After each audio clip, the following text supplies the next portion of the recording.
Did you know that the Super Bowl is actually the second biggest calorie day of the year for many people? Thanksgiving first? Yeah. Okay.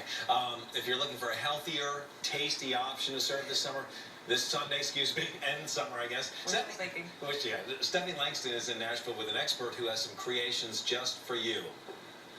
Good morning, guys. That's right. Let the eating extravaganza begin. We all do it. We reach for the pizza, the wings, the chips, and dip.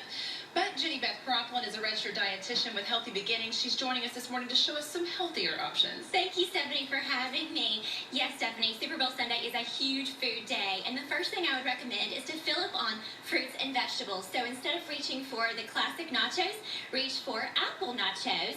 Apples have a lot of good fiber, which creates bulk in the belly, which creates that good full feeling. Top it with some antioxidant-rich dark chocolate. Sprinkle with some light coconut, which can actually help the body burn fat, and drizzle with some light caramel sauce. Looks delicious. Well, I believe I read somewhere that you consume a day's worth of calories only an amount of hours on Super Bowl.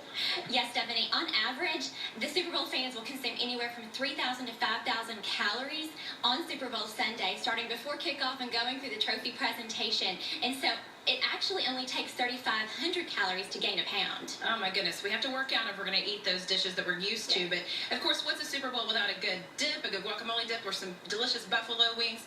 Jenny Beth's going to talk a little bit more about those coming up in our next half hour. Neil and Julie. Good stuff. Thank you, Good stuff. Those apple nachos look delicious. Words to live by. Seriously. That's exactly. I'm a half full. Last one in your bag, Justin. It's delicious. I can't help myself. Put your bag down. We've got some options for you. If you're, of course, everybody has that Super Bowl parties, or even if you're just sitting at home. It's reported that this is the second biggest caloric intake day of the year, right after Thanksgiving. You eat like 10 times what you should for a day as far as calories, and it's not really good stuff. Stephanie Langston's in Nashville. She has a dietitian, and you guys have some cool ideas here. Let's face it, they're pretty cool. We definitely do, guys. Good morning. We're with Jenny Beth Crockland, who is a registered dietitian with Healthy Beginnings. Jenny, you showed us these awesome nachos, apple nachos last time. Of course, everyone wants the dips. Show us this other option for the dip you have here. Yes, Stephanie. Well, the second thing I would recommend is to keep the dips on the lighter side.